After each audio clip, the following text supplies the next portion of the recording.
So last week, when we were in our reading groups, we talked quite a bit about our reading, and we studied a reading skill. We also talked about the characters, and some of us understood even some of the other skills that we had in there, like the text features and things. So we're doing a great job in our reading groups. So we don't want those skills to go by the wayside during this remote learning. So I wanted to talk to you about quotation marks. This was something that we didn't get to last week that I really wanted to, because when we talked about it, some of the groups seemed confused and some really weren't sure how to use them. So I wanted to talk about quotation marks. So when we talk about quotation marks, hopefully we can remember what I want us to remember, which would be quotation marks, exactly what was said. So if I'm turning facing you, let me turn and scooch, and you can probably hear my chair. Sorry if you can. And what we're going to do is we're going to put quotation marks before, there we go, before and after. Okay? So quotation marks, exactly what was said. So we have quotation marks around what the character or the person said. Everything in between those marks is exactly what she said or he said. It wasn't kind of what she said. For example, Mrs. Gross said, I love you. So it would look like Mrs. Gross said, I love you.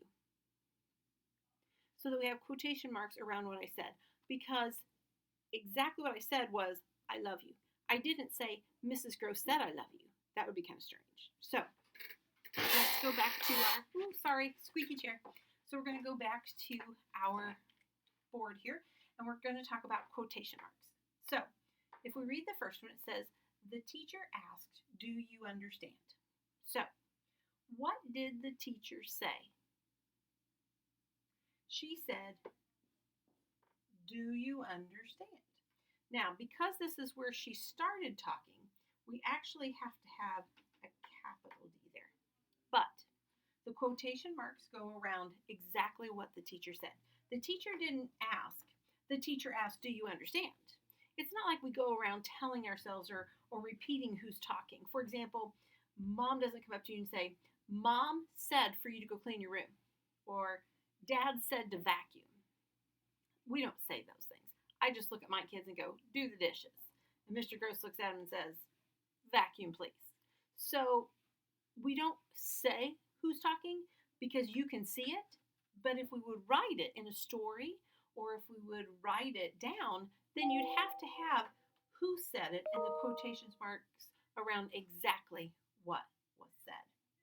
All right, so number 2, the second one. Trista called, please help me. So what did Trista say? Trista called, please help me. And because Trista started, we're going to have a capital P. Oops, I erased your L too, Trista. Sorry about that. There we go. So please help me. So where the person starts, it's like the beginning of a sentence. We have to capitalize it. The next one. Emma, will you make your bed? Asked Mom. I'm not sure about that.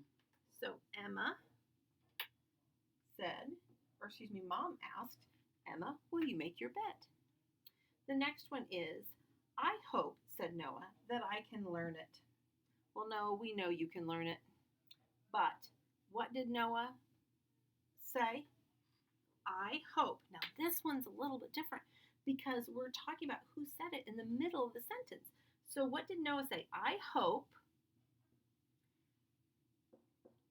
that I can learn it.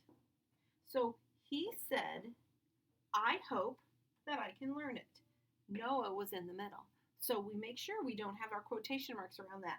Now, I know this one looks a little bit different because you're like, hey, why is we have sets over here and a set over here? All the rest of them, we had one set and then another set. There was no break in there. But because we put said Noah in the middle, there's your difference. Okay? Let's look at the last one. Will you do the dishes for me? Asked Elizabeth. All right, Elizabeth, you asked it. So I wonder who you asked. Did you ask Mom? Maybe Aunt Angel? Grandma? Anyway, Elizabeth asked for help. So what did Elizabeth actually ask? Will you do the dishes for me? Elizabeth, are you trying to get out of doing the dishes here for us? So anyway, will you do the dishes for me is exactly what Elizabeth said. So that's where we put our quotation marks. We put our quotation marks around the first part of what you said to the second part. And it's that way whether it's in the beginning of the sentence or the end of the sentence. The only one that's a little confusing sometimes is the one where we put it in the middle. So Noah got us a little bit confused. Shame on you, Noah. So I hope, Noah said, that I can learn it. All right, good luck with your quotation marks. We'll do a couple together.